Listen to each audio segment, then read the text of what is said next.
मैं डॉक्टर रवि राय आप सभी दर्शकों का हार्दिक स्वागत करता हूं। प्रिय दर्शकों, इस कार्यक्रम में बात होगी सिंह राशि के जातकों के वार्षिक राशिफल के बारे में। वर्ष 2025 सिंह राशि के जातकों के लिए कैसा रहने वाला है, करियर की क्या स्थिति रहेगी, आर्थिक स्थिति क्या रहेगी, धन की स्थिति क्या रहेगी, पारिवारिक जीवन, प्रेम जीवन, विद्यार्थी वर्ग के लिए इस वर्ष कुछ खास है क्या, हम इस पर भी बात करेंगे। तो वहीं मैं आपको कुछ उपाय भी बताऊंगा। इस वर्ष कुछ खास उपाय करके आप इस वर्ष का बेहतर लाभ ले सकते हैं। वर्ष 2025 बहुत ही महत्वपूर्ण वर्ष है और यह वर्ष परिवर्तन का वर्ष है, क्योंकि सभी प्रमुख ग्रह, देखिए, राहु, केतु, शनि और गुरु को छोड़कर बाकी ग्रह तो अपना परिवर्तन करते ही हैं और ये ग्रह भी परिवर्तन करते हैं, पर इनकी जो चाल है थोड़ी धीमी। जैसे शनि 2.5 साल पर एक बार राशि बदलते हैं, देवगुरु बृहस्पति 13 महीने पर और राहु और केतु अमूमन 1.5 वर्ष पर राशि परिवर्तन करते हैं। तो इस वर्ष सभी ग्रहों का राशि परिवर्तन हो रहा है।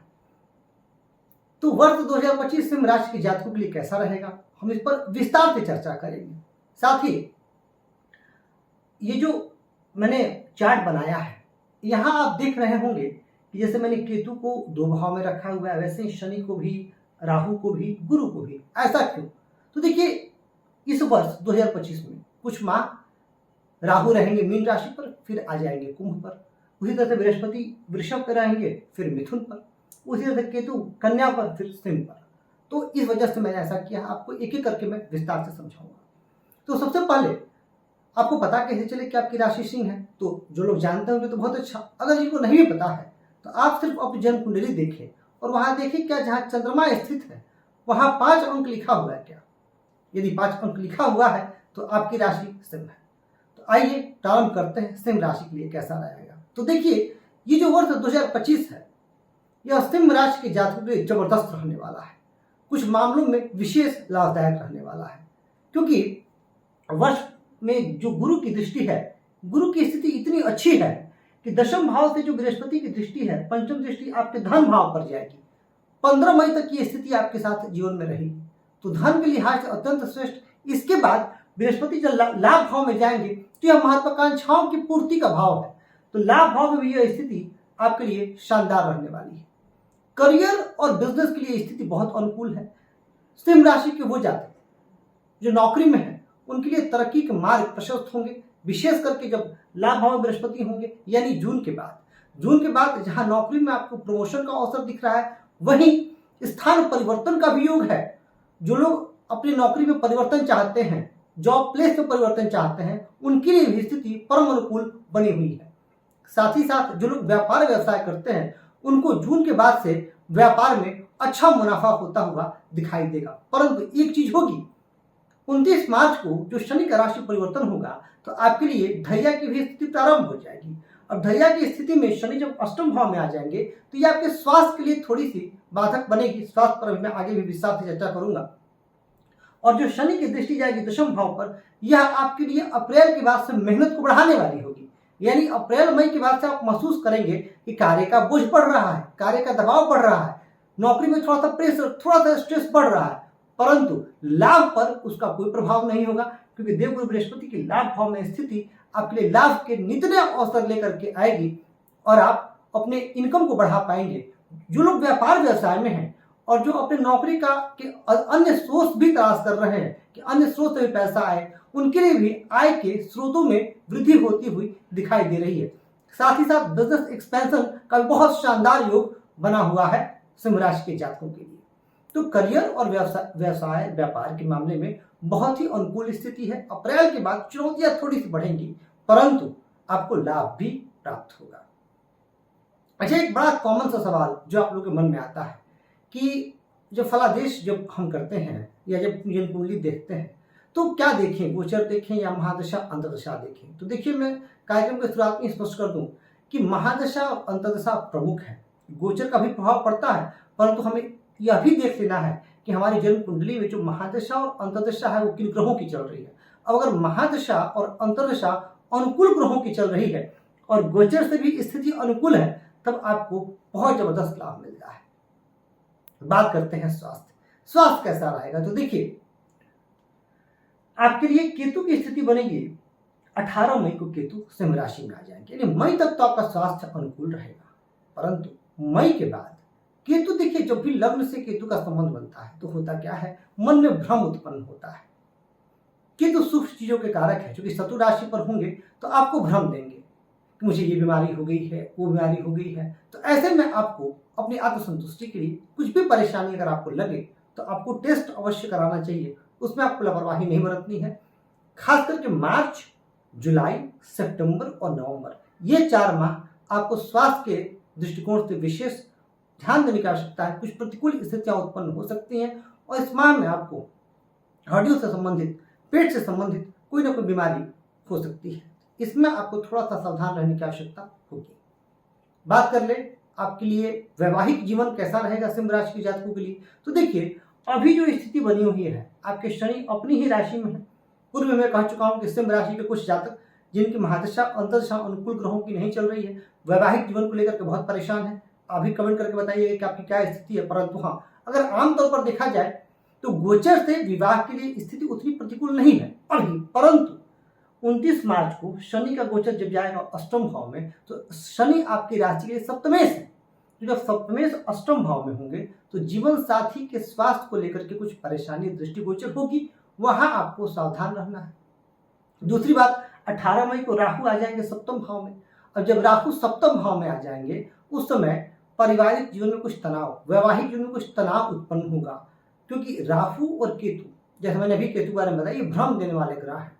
तो पारिवारिक जीवन में कुछ तनाव, आपके जीवन साथी को ऐसा लग सकता है कि आप उनको समय नहीं दे रहे हैं, या कुछ शक की प्रवृत्ति उनकी बढ़ सकती है। तो आपका प्रयास होना चाहिए कि जैसे ही किसी भी चीज की शुरुआत हो, कोई शक की शुरुआत हो, तो आप बैठकर बातचीत करें और उसको वहीं पर खत्म कर दें। क्योंकि अगर आप शेयर नहीं करेंगे, बात नहीं करेंगे, तो ये चीजें और परेशानियां और बढ़ती जाएंगी। तो आमतौर पर वैवाहिक में ये 2 सावधानी आपको रखनी है, जीवन साथी को स्वास्थ्य को लेकर के, और साथ ही साथ मन में किसी प्रकार का संशय, संदेह और शक उत्पन्न हो तो उसको वहीं पर खत्म कर देना है। ओवरऑल अगर देखा जाए तो स्थिति ठीक है। बात करते हैं विद्यार्थी वर्ग की। विद्यार्थियों के लिए कैसा रहने वाला है, तो देखिए विद्यार्थियों के लिए यह वर्ष बहुत अनुकूल है। जो विद्यार्थी प्रतियोगी परीक्षा की तैयारी कर रहे हैं उनके लिए भी अनुकूल है। जो विद्यार्थी उच्च शिक्षा ग्रहण करना चाहते हैं उनके लिए भी अनुकूल है। खास करके जब बृहस्पति की एकादश भाव में जाएंगे तो बृहस्पति आपकी राशि के लिए पंचम भाव के स्वामी है।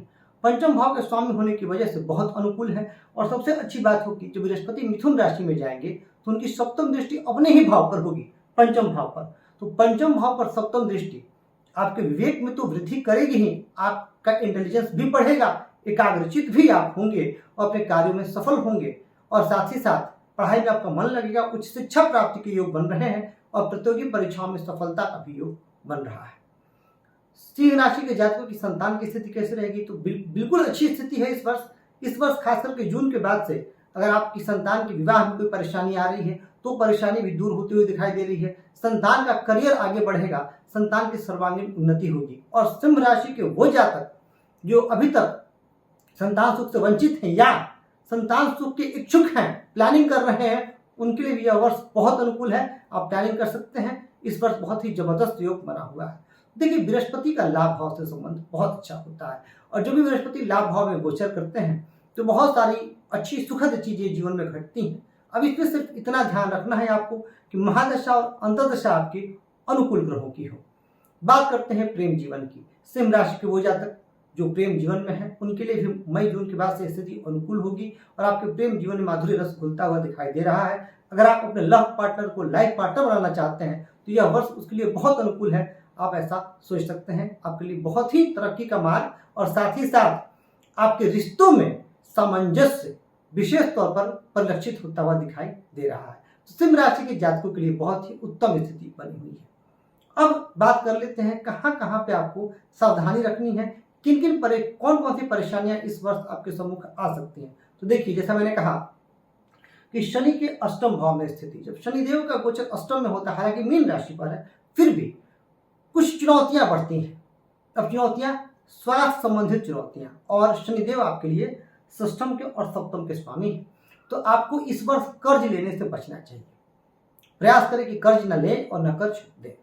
दूसरी बात, जैसा मैंने बताया कि जीवन साथी के स्वास्थ्य का आपको बहुत ध्यान रखना है वाहन चलाते समय आप विशेष सावधानी रखेंगे और आलस्य की भावना आप पर हावी हो सकती है, तो प्रयास करना है कि आलस्य को दूर रखें, सुबह जल्दी उठने की आदत डालें। स्वास्थ्य संबंधित जहां तक सवाल है तो शनिदेव से संबंधित, हड्डियों से संबंधित विकार उत्पन्न हो सकता है, क्योंकि शनिदेव सस्टेस होकर के अष्टम में आ रहे हैं, तो पेट से संबंधित दिक्कतें भी हो सकती हैं, ये भी आपको ध्यान रखना चाहिए। देखिए, अगर स्वास्थ्य की बात की जाए तो आपके लिए मार्च, जुलाई, जून, नवंबर, इस माह में आपको अपने स्वास्थ्य का विशेष ध्यान रखना होगा। अब बात कर लेते हैं कि सिंह राशि के जातक क्या उपाय करें।